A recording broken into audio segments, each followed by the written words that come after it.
ॐ श्रुतिस्मृतिपुराणानाम् आलयं करुणालयं नमामि भगवत्पादं शङ्करं लोकशङ्करं शङ्करं शङ्कराचार्यं केशवं पादरायणं सूत्रभाष्यकृतौ वन्दे भगवन्तौ पुनः पुनः ईश्वरो गुरुरात्मेति मूर्तिभेदविभागिने व्योमवद्व्याप्तदेहाय दक्षिणामूर्तये नमः।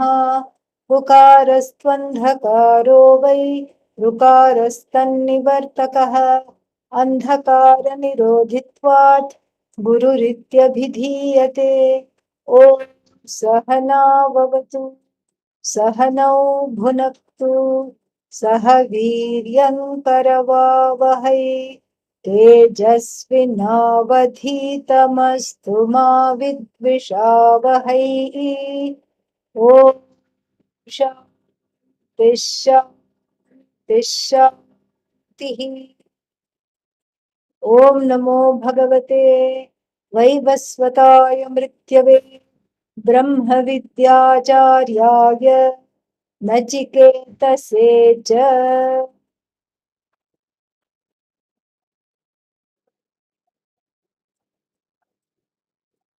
The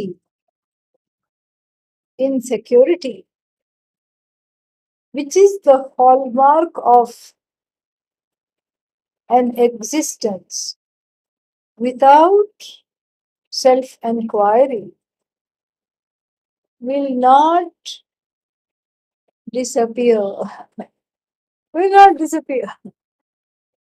Many things disappear. You get a sprain on your leg. After a while, it goes away. And you get some kind of a cold cough, it goes away. And you get certain other undesirable things like a stomach upset, virus also goes away. Not self-ignorance. That does not go away on its own. That does not go away in time. And that does not go away without an active attempt, a proper attempt, without the right attempt at self-inquiry. It just simply, absolutely will not go away. Not possible at all. Why won't it go away?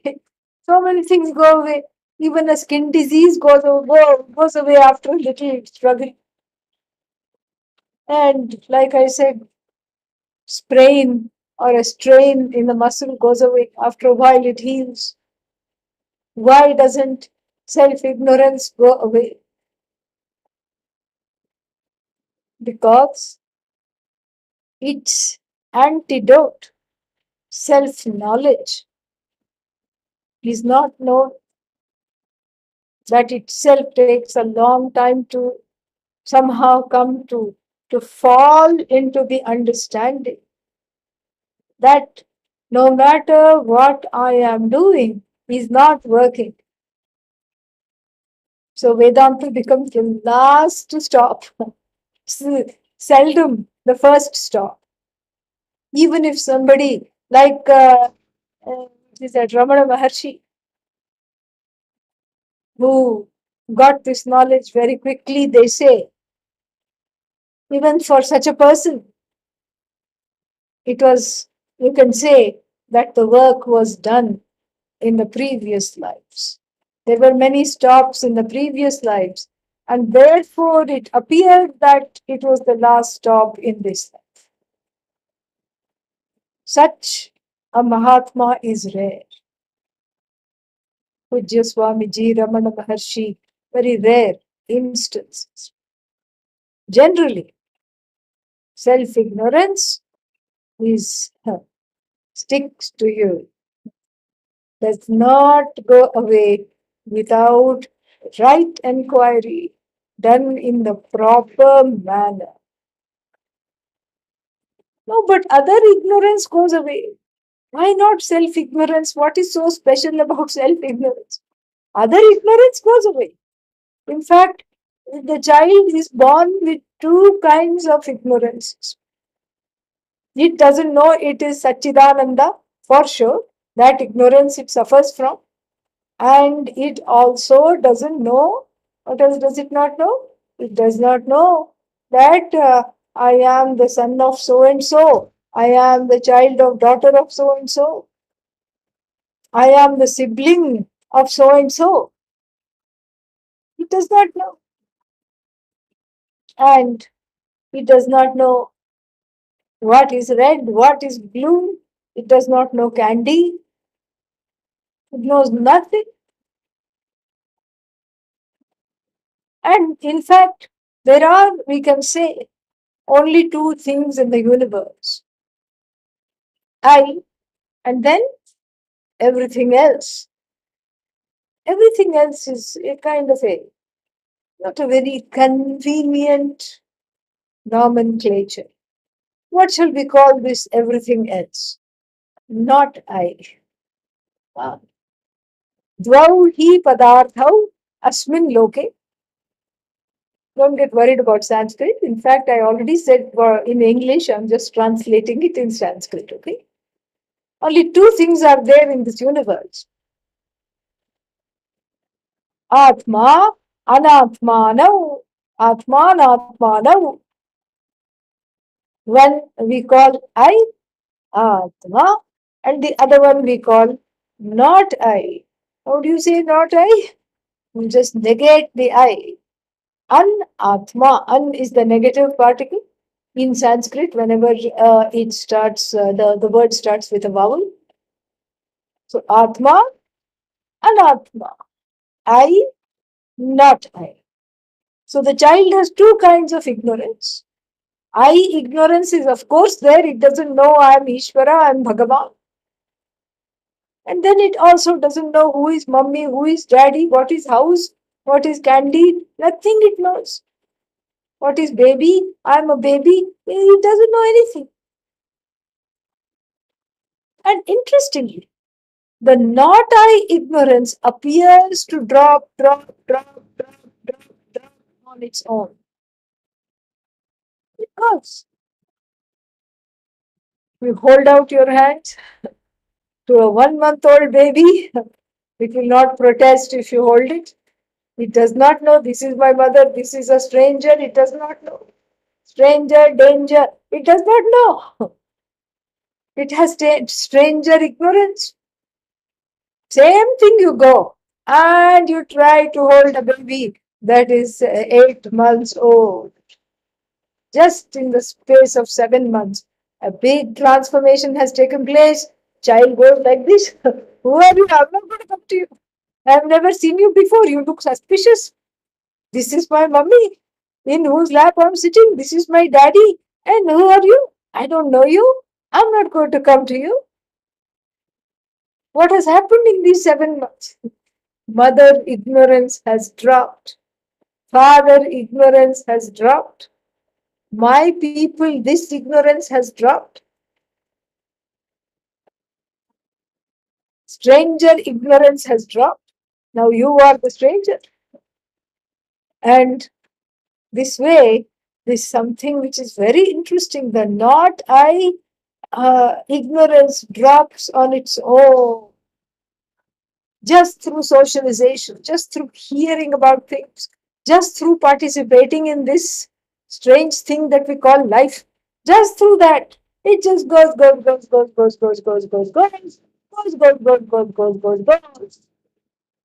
Not I ignorance goes. Then the child grows up a little more.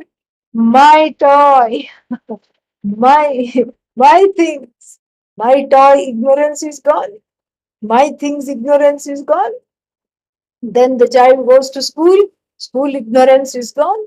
ABC ignorance is gone. And then what else? 1 plus 1, 2 ignorance is gone. And if I want to play with other children's toys, I have to share, I have to give my toys. That ignorance is gone. And the child grows up. Now the child is no longer a child, a young adult in high school. Physics ignorance gone, trigonometry ignorance gone, calculus ignorance gone,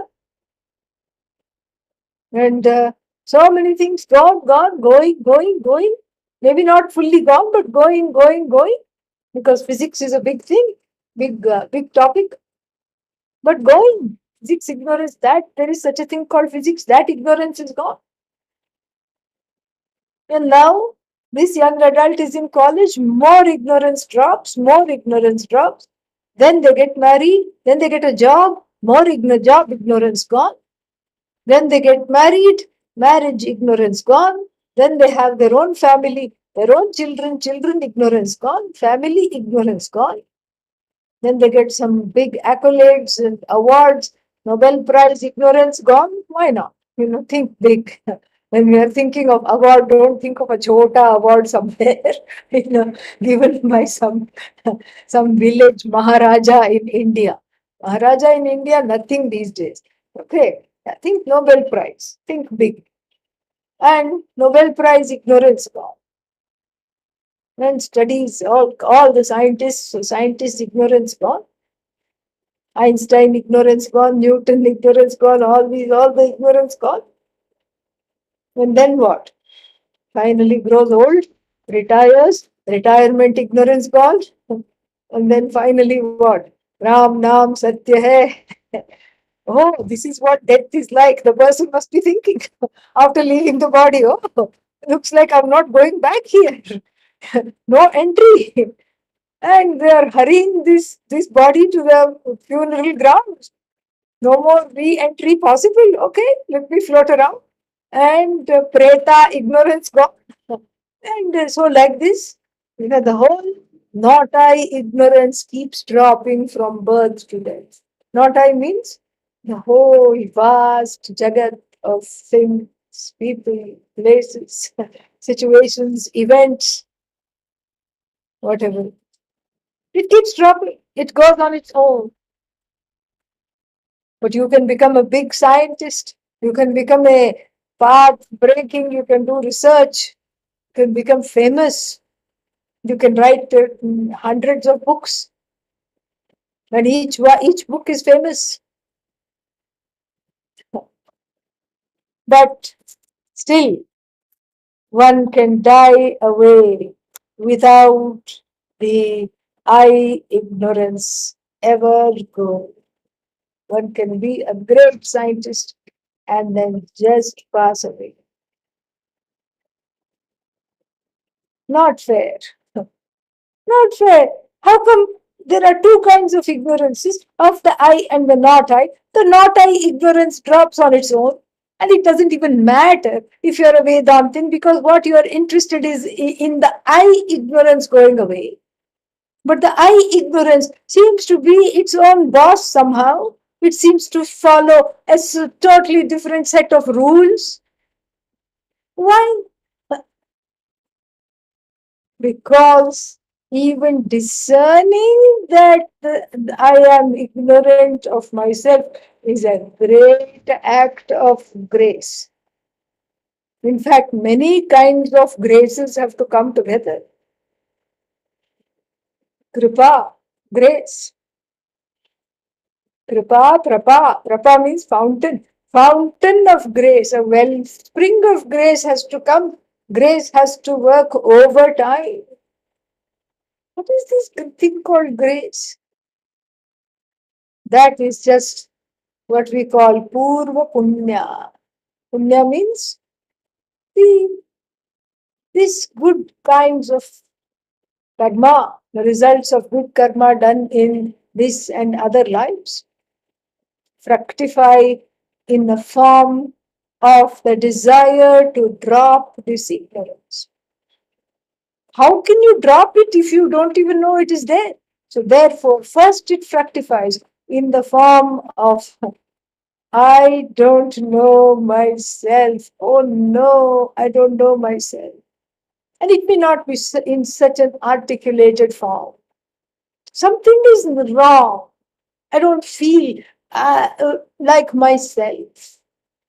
I am constantly butting my head, heads also, because one is confused, like Ravana. I'm butting all my, all my heads of various aims and goals and agenda against a unyielding stone wall, trying to get rid of this insecurity we talked about last time, trying to get rid of this pain, this sorrow, trying to become something or the other. Nothing works. Absolutely nothing works.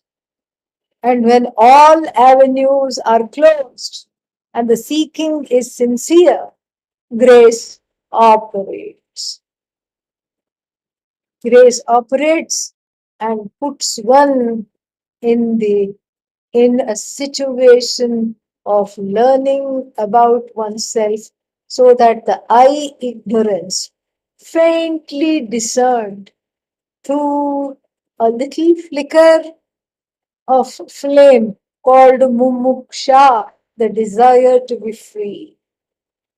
The desire to be free of this relentless pain of self judgment, self loath, self critique. This desire alone leads one to totally want the transformation, want this change, want the ignorance to drop. In fact, there is no such entity called self knowledge. It is you, it is simply you. It's not an entity outside of you that you have to go reach. Self knowledge is not sitting in the library. Oh, but what about the Upanishad? You said it makes you shed and all these things. Yes. But where is the Upanishad? Oh, in the book, of course. No. The Upanishad is in the transmission of the vision of the truth of oneself through a thought form called vritti, akhandakara vritti. It is not the Upanishad of words. Yes, words are employed, but what? It's not the words itself, but what those words do to your world of pain, sorrow, and misapprehension of yourself. That is what the Upanishad is. Then why do we have books? Because we are forgetful. We are not like the Vedic time Pandits where everything was retained in the head. That's why it's written down. In Kailas ashram, if you go, not just the Upanishad is memorized, but even the Shankara Bhashya of Adi Shankara is also memorized. But we are not belonging to that. We are not belonging to, we are not in that, we are not that kind of an endangered species anymore. Because such people are endangered species. Everything they know back and forth. Even Pujya Swamiji was like that. He could make out misprints in the Bhashya because he knew exactly what it said. Having taught it so many times, he had committed it to memory. And he himself told one story one time that when he was about 10 years old or 12 years old, he went to a Gita reciting competition. And there was another boy who was equally good. And both Swamiji and his friend rattled off the Bhagavad Gita fast, and flawlessly. When the teacher scratched his head, the teacher was confused. Who shall I give the prize to? Both of you are so good. And baby Pujya Swamiji at age 10 held on to the shirt of the teacher, pulled at the shirt of the teacher, and whispered in his ear. I can chant the whole thing backwards too. Okay, okay, okay, you get the prize. You get the prize. This is what, this is how it was in the earlier days. Now we want everything written down. And in Zoom, we want to share everything. We will be doing that, don't worry, when we come to the buses. So we want everything written down, we want everything there, we want everything to be able to, that have hold. There was a reason why it was all retained. Because it is in the form of thoughts. Veda is manomaya. It is manomaya. It is totally held in the form of vritti. It's vrityatmakam. And so therefore it is not a matter of going and opening a book. Self-knowledge is you. What you seek is what you already are. What you want to be is what you already are. No, no, no, no, you must be talking of somebody else. No, I'm talking of you. Can't be me. I seek money. Will Vedanta give me money? Somebody asked me this question. I said, no, Vedanta will not give you money. Oh, then why should I study Vedanta if it's not going to give me money and I want money? Because when you study Vedanta, you will no longer want money. Simple. Simple. It's like that person who was afraid that the sky is falling on my head. Nobody could cure him. The fellow was just miserable all the time, just going like this. Oh my God, oh my God, oh my God. OMG, OMG, OMG. The sky is falling on my head. Bachao, bachao, save me, help me. Trahimam, pahimam. The sky is falling on my head. Then a renowned doctor, mental doctor, okay, psychiatrist comes to town, as the story goes. And then the relatives of this fellow take him, please do something. He is really very annoying. And no matter how much we explain to him, no, the sky is not falling on your head. He just doesn't understand. Oh, the doctor said, don't worry, just leave him with me and I'll take care of him. Then 1 hour later, the man came out walking on his hands, very, very happy because the sky was somewhere else. He could not see, and the sky was not falling on his head anymore at all. When he looked up, he just saw the ground upon which he was walking with his hands, and so it seems like a very, very easy solution. So, too, it is with self knowledge. You think you want money, but nobody really wants money. What are you going to do with money? There was one duck in the comic duck uh, called Uncle Scrooge, named after that Christmas story personally. And that duck also liked very money, a lot of money, and was very stingy. And he ordered everybody to remove, in one comic I saw, and he ordered everybody to remove the water from the swimming pool and filled it with dollar bills and then wanted to swim in it. But that's an aberration. Nobody does that.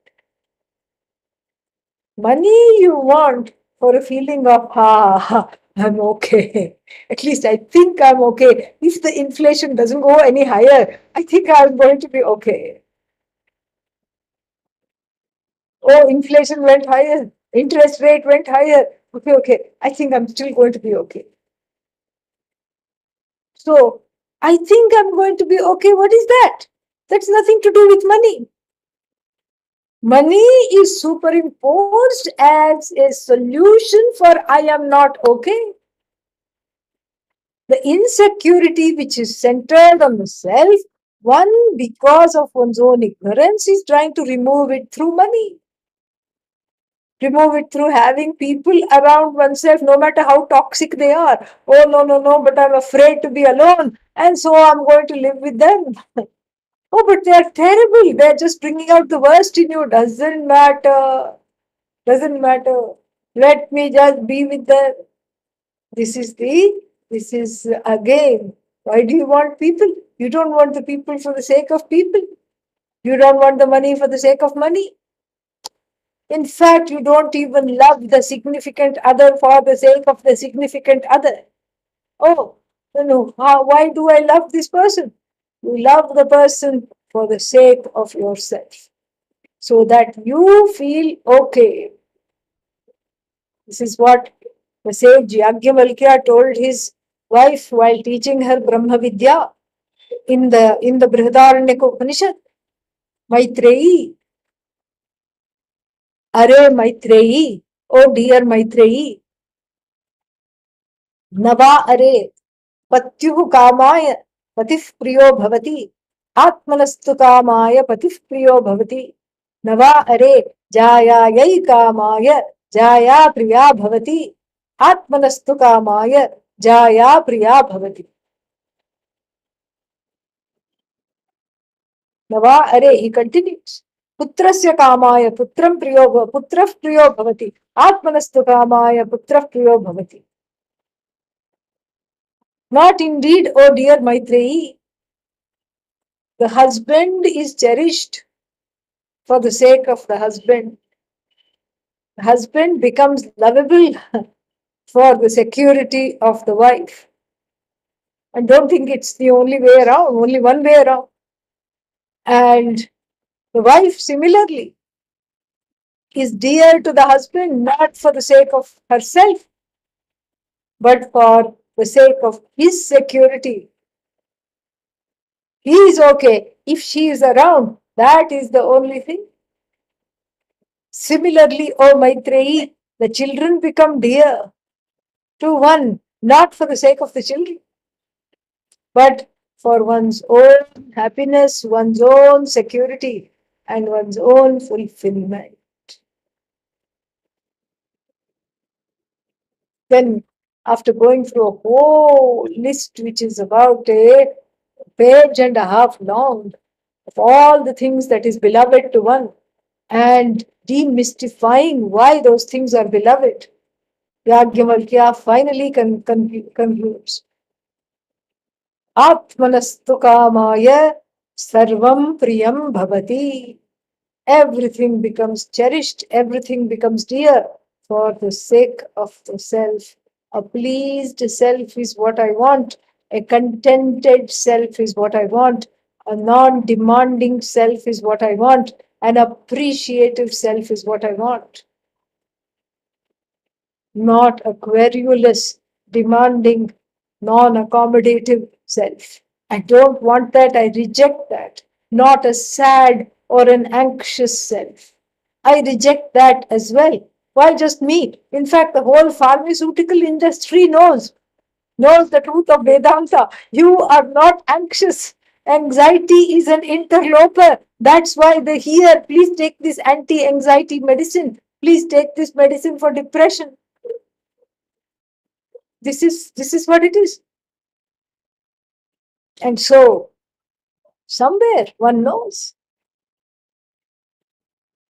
The thing is, one makes oneself so busy, very, very busy, so that one is not uh, one is not aware that whatever one seeks, one is already the possessor of that which one seeks. Nowhere to go, nothing to do, nothing to pursue, nothing to outrun, nothing to chase away, nothing to hold, nothing to give up or get rid of. This is the I that I want to see. This is the I that I want to be. So Atma Ajnanam does not, cannot, will not drop, even though one may be a spiritual romantic and want it to drop. It just will not drop. Why? Because it is hard to even discern it is there. And secondly, it one has to choose to know. But why? I mean, so many things I don't choose to know. Like somebody gossiping about somebody else, and I'm just passing through the hallway and I pick up this information. I didn't choose to know that. In fact, I really did not even want to know that. How come I come to know that so easily? But my own self, I don't come to know, which I really, really want. Why is that? It's a very, very good question. Why is that I don't come to know of myself by myself? On my own, why don't I just happen upon this knowledge that I'm so eagerly craving? Why not the self-ignorance drop? Because the knowledge of which we speak is not opposed to your self-ignorance. It is a knowledge that is not opposed to your self-ignorance. This takes a little assimilate. In fact, the ignorance is also accommodated along with everything else because the knowledge that we are talking about is at the ontological level. I am. I know I am. So even when you say, I don't know, you don't know what? Because after all, the verb to know is a sakarmaka dhatu, it is a transitive verb. So what is it that you do not know? I do not know myself. So when you say, I have self ignorance, you know what you're really saying? You're saying, I know that I don't know myself. So it is that I know which is overriding the I don't know. I don't know myself is an aberration which is ensconced, which is accommodated, which is included in this I know, which is limitless. In this vast expanse of all pervasive, limitless, I am, I know, I don't know, is a little stone in a little ripple. That's all. A little stone is cast and is a little ripple. So therefore it won't drop. It won't drop because it is included in the I know and it doesn't cause any problems, generally speaking. One keeps on going with the ignorance. I mean, it does cause problems, but not that one wants to do anything about. Not that one wants to seriously pursue because one keeps thinking that it will go away like a skin disease, like an itch, like some kind of a thing. And then the whole life is spent putting balms and putting salves and putting all kinds of things when that is not the cause of that sorrow, affliction, pain, etc. So the whole life goes in putting band-aids.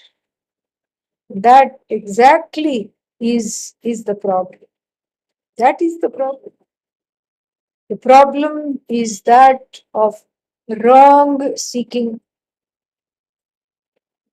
seeking for the thing in the wrong place. This is what characterizes everybody's quest for self knowledge. That's why there are so many paths. All these paths.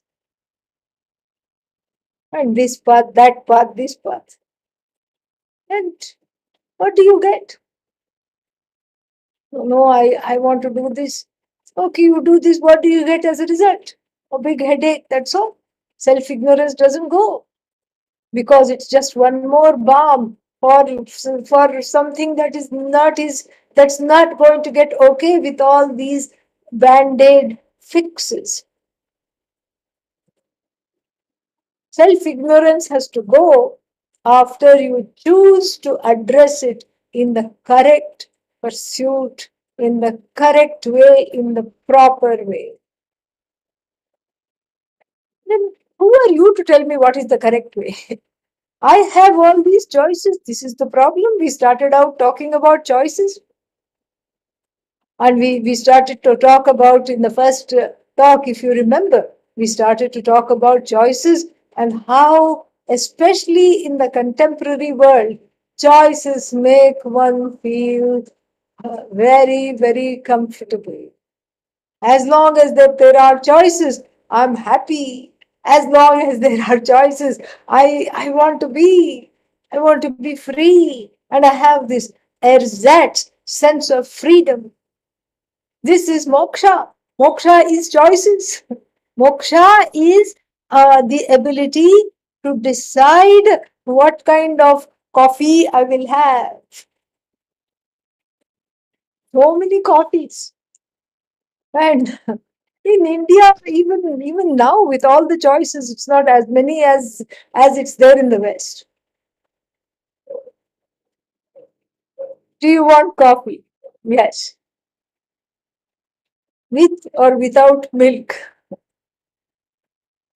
With milk. Sugar? Yes. What kind of sugar? Do you want brown sugar, regular sugar, cube sugar, or any other kind of false sugar, sweeteners? Or do you want palm sugar, date sugar, coconut sugar, and so many other kinds of sugars? Molasses, jaggery. This is a big thing in India nowadays. Coffee with jaggery, supposed to be healthy coffee. Tea with jaggery. This they used to do long back, but now it has made a comeback. And then, okay, milk. Okay, do you want half and half? See, in India, half and half means completely different. Half and half is the milkman's code for half milk and half water, which is what he's selling you. So we don't have half and half. Do you want cream? We don't think we need cream in the coffee. The only kind of cream is that which you put on the face. Okay, that's the only cream we know in India. You want cream, and then no, milk. Okay, do you want full milk? No, coffee with milk. No, full milk. 2% milk, 1% milk. Lactose-free milk. Milk means the milk without milk. Okay, that which is milk without milk. Okay, that's enough. We have milked a lot out of this. And then there is also non-dairy milk, non-dairy creamer made of soya beans, soya bean creamer, coconut milk creamer, so many kinds, almond milk creamer. And of course, there's a big controversy. How can you call coconut and almond as milks? The milk industry is up in arms. It cannot be milk, it's not milk. And so, this is the predicament. And of course, the coffee itself, calf or decaf. Oh, okay, decaf. All right, decaf. Okay, do you want decaf? Should it be French roast decaf, Guatemalan decaf, Indian decaf? Which kind of decaf? By the time you decide, you have developed a few more gray hairs.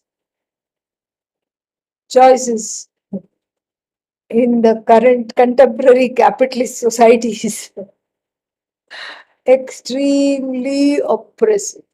Not that I'm advocating Marxism, okay? I'm not advocating communism. But still, it's oppressive. I'm just noticing how oppressive it is.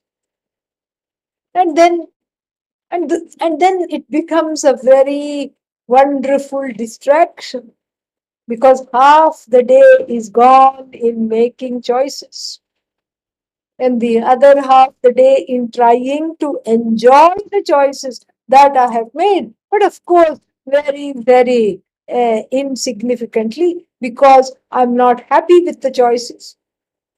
Whatever I have chosen, I have to live with it. No, no, no, I don't like it, so I have to return it and then get something else back. So much so that even when somebody gets a Christmas present the next day after Christmas, you go and stand in a long line and return the gift somebody else gave. This is the whole idea. Why? Because it doesn't suit my taste and I want it out. And so, really, the the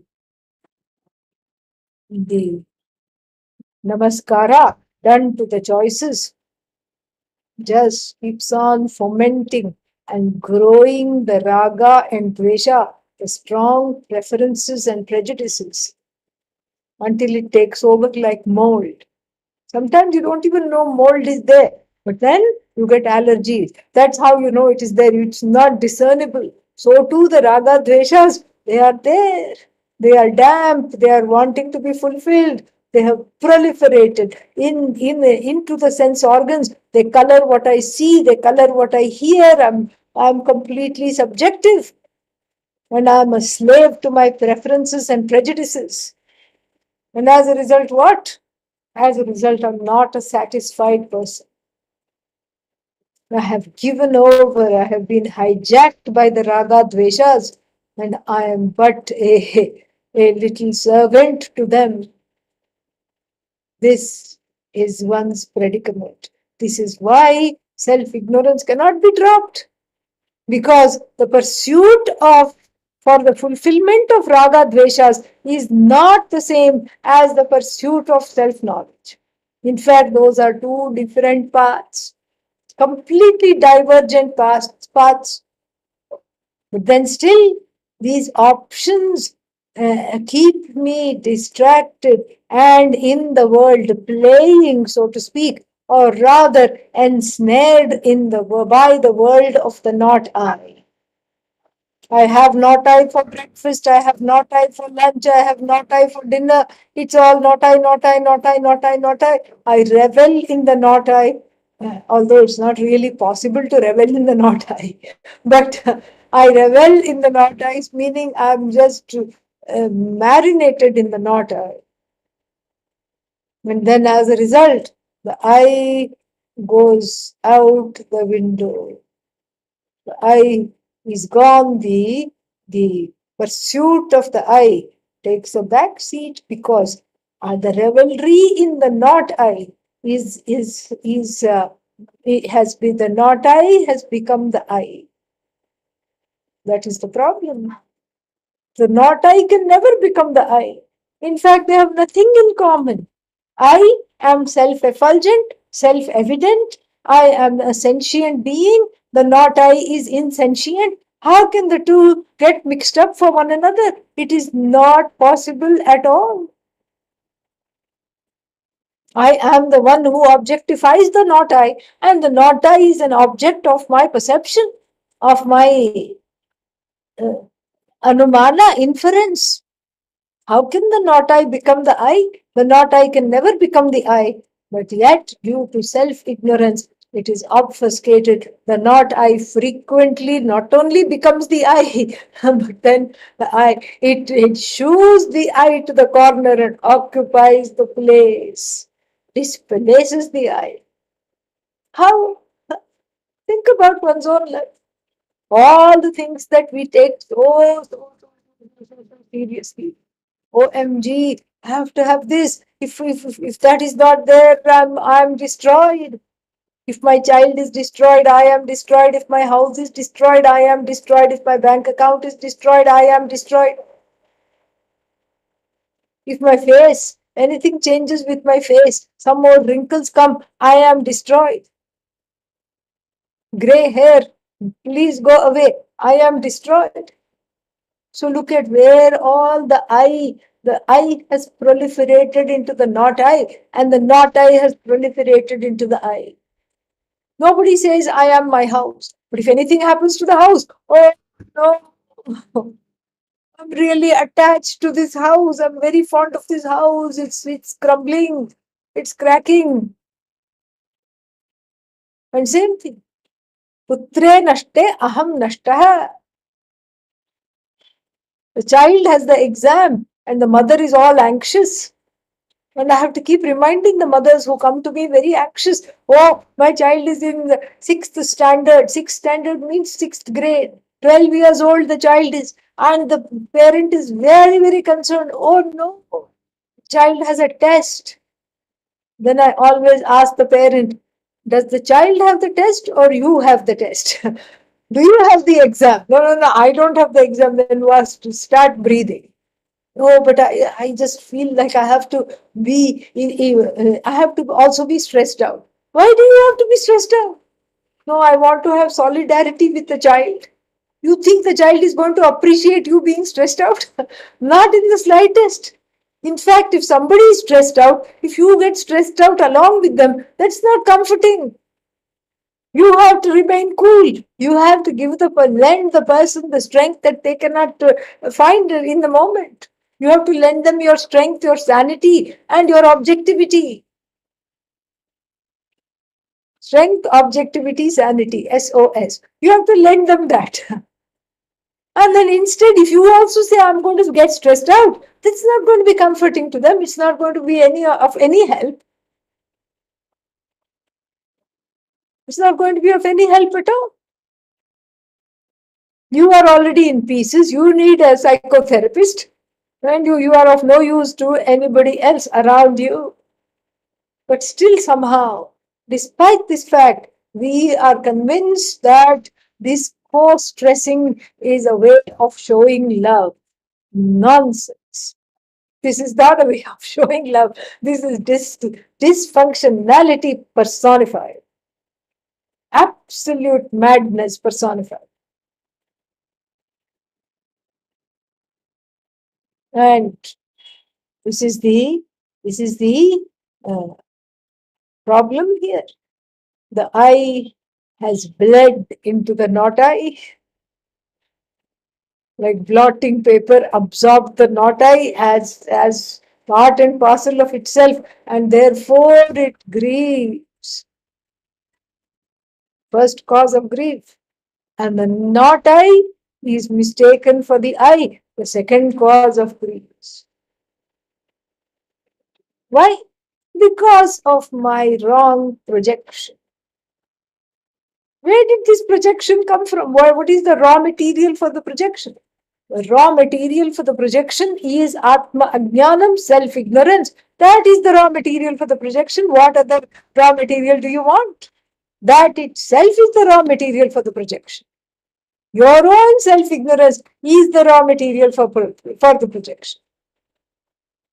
But how? Just like our stock example. What is our stock example? Rope, snake. I go outside, I see something lying in the dark with three bends. Eek, snake. Thankfully, I have the cell phone, it has a flashlight. I look, and then what do I see? Oh, just a rope. On this rope, I have the aropa. That's why it's called aropa. The superimposition, so to speak, the projection of the snake. Why? Because I do not know it is a rope. One cannot project a snake over a known rope. If you know it is rope, and then I try to scare you with it, you won't be scared. You'll say, oh, put that thing down. Come on. I'm not scared. I know it's a rope. You cannot project a snake on a known rope. Neither can you project a snake on a totally unknown rope. If supposing it was pitch dark, not slightly dark as in the example, but pitch dark, can you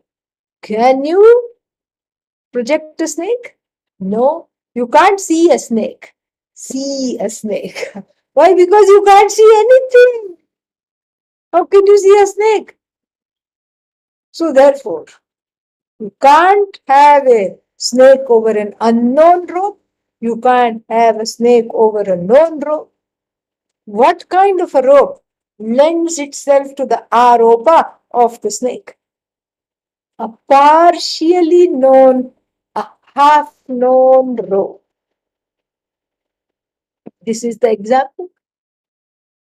A half known rope lends itself to projection, and here too a half known I lends itself to mingle with and mistake itself for the not I. This is what is called projection, adhyasa. Many kinds of adhyasa are there, and some of them are called arthadhyasa. First, there is a distinction, arthadhyasa and jnanadhyasa. What is arthadhyasa? Arthadhyasa is that because after the projection has been withdrawn, that projection disappears. Like the snake disappears upon cognizing the rope, upon correcting the mistake, the snake disappears. Arthadhyasa. But then there are many other kinds of adhyasa where this is not true. There is no disappearance taking place. Like how? Sunset. Sunset. You look at the sky. It is purple, orange, pink, grey, brown, black, all at the same time. It's gorgeous. And you say, what a lovely sunset. And then you look at the sun setting into the ocean, the Pacific Ocean. Ah, what a lovely sunset. You can admire it and be moved by this view, even though you know full well you have attended all the geography classes and you know full well the sun ain't setting anywhere, it is not sinking into the ocean. It is not. You know that very well. But even though you know that, the apparent visual, the motion of the sun setting into the ocean does not go away. So, adhyasa that is removed by jnanam is called jnanadhyasa. The perception continues, but I am no longer ignorant. So, these two kinds of adhyasas we need to know.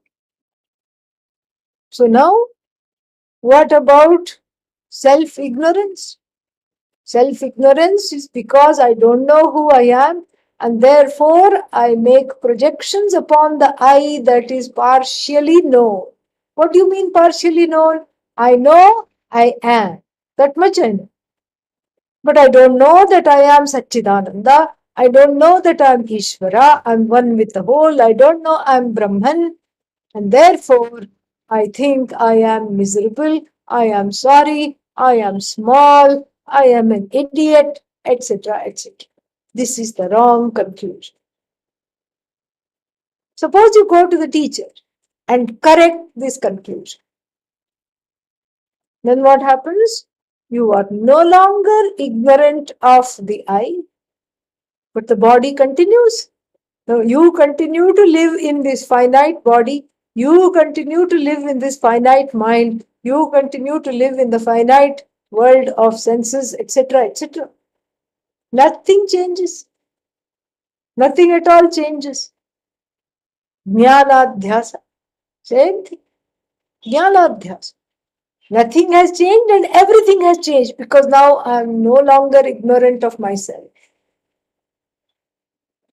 I am lightened. Whether I'm enlightened or not, I don't know, but one can say I'm lightened of the burden of thinking. of identifying myself with the body, with the mind, with the senses, with the family members, with all the sorrows, with my bank account, with everything that is finite. The nightmare of the not I becoming the I is broken because one is woken up in the middle of the nightmare by the Guru who says, Uttishtha, Jagrata, arise, awake, come on, get up. In this very Upanishad, these words come. Get up. You are sleeping the sleep of ignorance for lifetime after lifetime after lifetime. Wake up. And you're having a nightmare. Oh my God, people are chasing me. Really? How many? Three. What are their names? Prarabdha, Agami, Sanchita. These are the various kinds of karmas. I am as good as my karma. My karma is going to catch up with me. And my karma is going to make me suffer. Why? Because I told you already the Saturn is always in the wrong place. How many times have I to tell you that? Saturn is always in the wrong place. And then so I have all this karma because the Saturn is not there in the wrong place. And then the Venus is not okay. Guru is not okay. This thing is not okay. That thing is not okay. This thing happens. That thing happens. This, that, etc., etc. The whole litany and list of complaints are there. And these become manifestations of this adhyasa, arthadhyasa. Even if you know, you come to know, you don't drop the body, thank God. Already not many people interested in Vedanta. And then if they were to know, and that they were to hear, that as soon as they see the truth, what happens? They die. And then, and then what? And then that means there are no students. Students will not even flit anywhere. And then also, sadly, there will not be any teachers also. No teachers. Why? Because anybody who really knows has gone from this world. So therefore, it is not arthadhyasa, it is jnanadhyasa. The body continues, the mind continues, but it is not business as usual. I become big enough to sport this small body, this tiny little mind, and senseless senses. I become bigger than my complaints. I become bigger than my wants and my needs.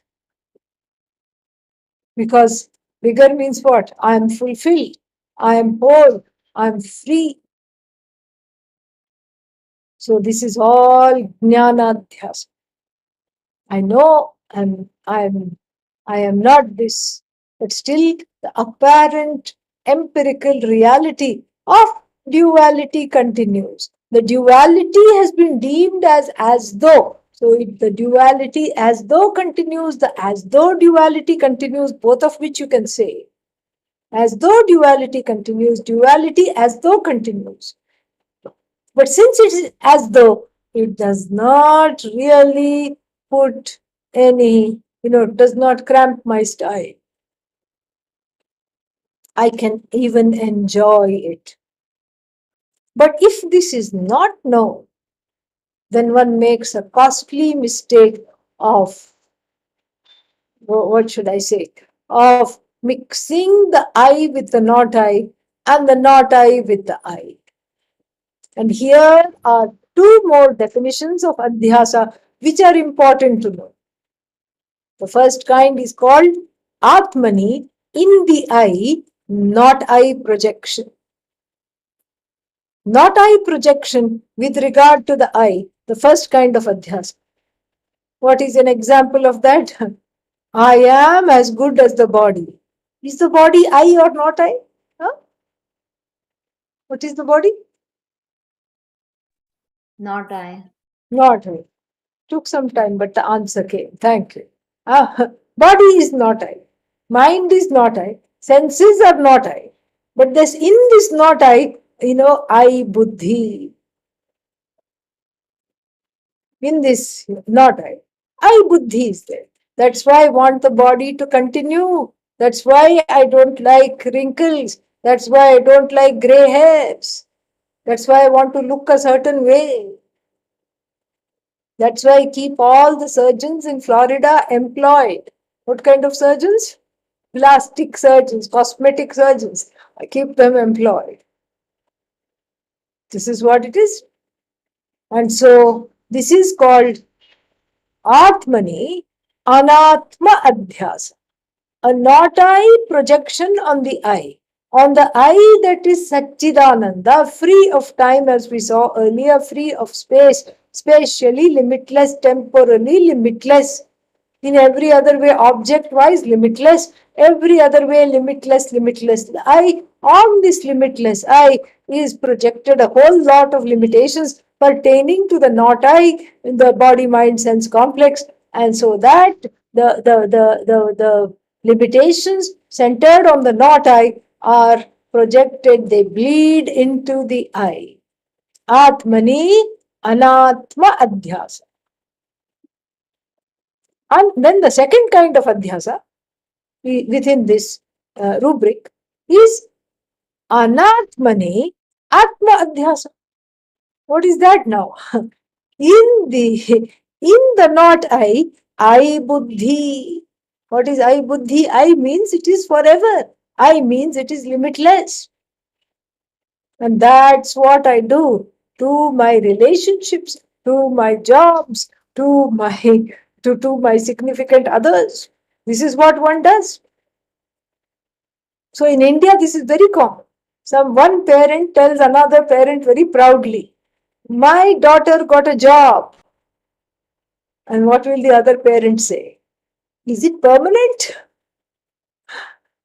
This is what they ask. Is it permanent? When will you become permanent? No, I'm still on probation for 1 year. Then I will become permanent. That's one is not interested in the job. One is interested in the permanence. Same thing with marriage. Sixth marriage also, the same vows are repeated with great Shraddha. This time it is for real. This time you are really everything. And I promise to be with you forever. You don't want the sixth marriage or the seventh marriage or the eighth marriage. What do you want? You want the forever. You want the permanence. This is what it is. I want the house. I want to pay off the mortgage so that it can become mine. You don't want really the house. You want that security that you think it spells. This way, everything in the world of not I see with I buddhi, means the world of not I is finite. And in the finite, I look for the infinite. Wrong place. This is what it is. In the finite, I look for the infinite. And the infinite I mistake to be finite. These are the two kinds of adhyasas.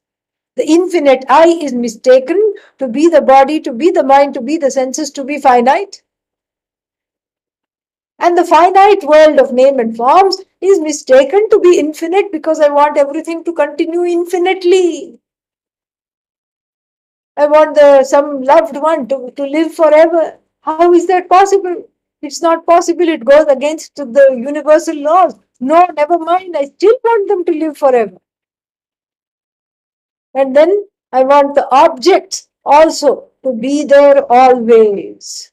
My favorite cup, my favorite saucer, my favorite thing. These are a few of my favorite things. There is one song. At least if it was few, it's okay.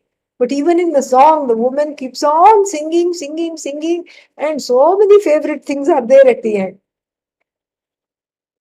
And so these favorite things means what? I want them to last forever and ever and ever and ever and ever. How is that possible? It is against the logic. It's against universal laws. But still, hope springs eternal. Madness this is. This is why one needs to seek properly. And this is what Nachiketa, this improper seeking, is what brings Nachiketa to the doorstep of Lord Yama. Improper seeking? Nachiketa is a small boy. What do you mean by improper seeking? Because he may be small, but he is very, very, very extremely wise. So wise. And as a small, young 8-year-old boy, he sees his father hanker after heaven. Ushan havai vajashravah sarva vedasam dadhau tasyah nachiketa nama putra asa. Ushan means desiring. In fact, it is very interesting that the Kathopanishad, the road to freedom from the tyranny of choices and desires, begins with the word desiring. Very interesting. Lot of pun and lot of fun. So, desiring. Desiring is what motivates one to do something. Desiring is what motivates one to go places, to get something, to fulfill that desire, because that desire creates a clamoring pressure. Come on, what about me? Take care of me. The desire doesn't remain quietly somewhere in the recesses of the heart.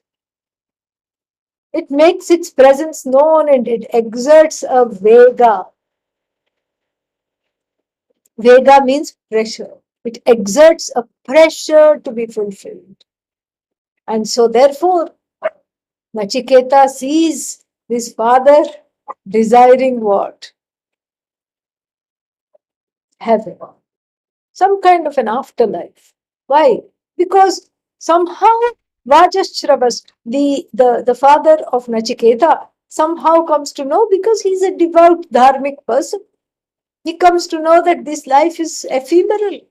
Here today, gone tomorrow. Sometimes here today, gone today itself. And so there must be something else permanent. And all he can think of is, aha, afterlife. This is what I want afterlife. Okay, so let's look in the books. What do I do to secure a seat in the afterlife? With the currency here, finite currency, you want a seat in the afterlife. What kind of a seat will it be? It will be also a finite seat that will deliver you back into samsara. That's what it is. It's a seat which has a eject button, which you don't know. Chitragupta, the person who monitors karma, will press that eject button and you go floundering back into the world of the mortals. One is born again, literally speaking.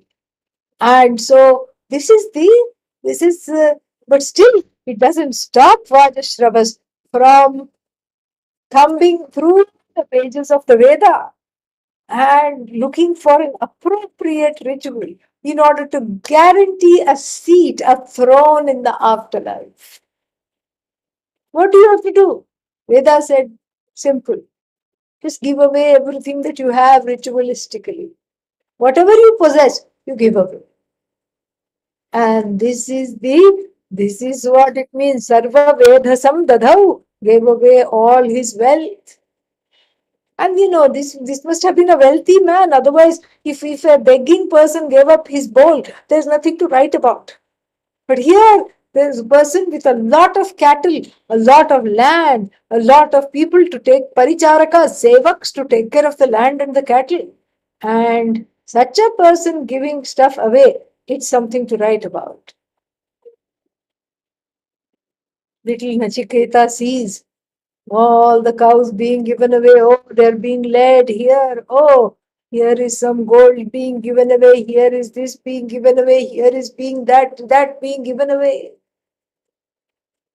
And this afterlife, this father wants so badly this afterlife. wrong seeking. We have the Upanishad opens with the example of the wrong seeking and distinguishes Nachiketa as the right seeker because he doesn't want anything for himself. He says, Dad, he doesn't say, Dad, Tata, hey, Tata, oh, Daddy, why don't you take me also with you? Why don't I also get afterlife? No. He only wants to fulfill the wishes of the father. He sees some old cows being dragged around. What kind of cows? Cows that had drunk all the water allotted to them in this lifetime by Bhagavan. What other kinds of cows? The cows that had eaten all the grass in this lifetime allotted to them by Bhagavan, meaning toothless cows, cannot even nibble at the grass. You have to feed them a wheat grass smoothie, those kinds of cows. In a bottle, you have to give it to them. And then what? And then Nirindriyaha means the cows that have given birth to all the babies allotted to them in this lifetime by Bhagavan. Barren cows, old cows, tired cows, drop dead cows, dropping dead cows. He saw these cows being led. And then he said, he wants a wonderful afterlife. I am young, I'm strong, I'm intelligent, and besides, I'm cute. So why don't I offer myself? Why not I go somewhere and I just also help him if he sends me? The poor child doesn't know he's not a possession. Sarva Vedasam Dadau, the ritual just calls for possessions to be given. He doesn't know that he is not a possession. Goes and catches hold of the dhoti of the father. Tata, Tata, Kasmai Mam Dasyasi, Kasmai Mam Dasyasi. Dvihi, Trihi, first time, second time, third time. The father says, Not now, I'm in the middle of the ritual because each thing, you have to pour the water over the thing and you have to say, Idanna Mama, I will not come back tomorrow and get it back from your house. Please take it. I relinquish all claims. You have to say all these mantras. Then you have to give it Priya Deyam, Bhiya Deyam, Shraddhaya Deyam. I have to give with respect, you have to give with modesty. All these things are there. And in the middle, this annoying little boy is keeping on saying, Who are you going to give me to? Who are you going to give me to? I'll go to hell, the father says. And the Sanskrit, uh, way of saying go to hell is go to Lord Yama's abode. I give you to Lord Yama. And the child says, okay, here I go. And in those days, you could do various kinds of intra-terrestrial travel, celestial travel. All this was accomplishable. And then the father immediately regrets it. No, no, no, no, I meant it in jest. Don't go. Nachiketa is unshaken. He says, not a single person in our whole clan. अनुपश्य यथा पूर्वे प्रतिपश्य तथा परे सस्यमिव मर्त्यः पच्यते सस्यमिव आजायते पुनः. Look at this. Look at the people behind you. Behind you means your ancestors, predecessors. Did anybody say they would do something and never did it? No. And look at your contemporaries. Look around you. In your clan, in amongst your friend circle, in amongst your relatives, is there anybody who says, I will do something and then not do it? No. That's why I have to keep your word. I have to go. And then he goes to Lord Yama unafraid, totally unafraid, and with and knowing clearly what he wants. And what he wants, we'll see in the next class. I think the next class is tomorrow because this evening we have kept free for Mahashivaratri celebration. I wish that happy Mahashivaratri to everybody. May Bhagavan be with you and may the grace of the Lord on this auspicious day be with all of you and your families and loved ones. That is my prayer. So we'll see again in the morning we will see meditation at 7 and 7:30. We will see in the morning class. Om Purnamadah Purnamidam Purnat Purnamudachyate Purnasya Purnamadaya Purnamevavashishyate. Om Shanti Shanti Shanti. Harihi Om Shri Gurubhyo Namaha. Harihi Om. Thank you.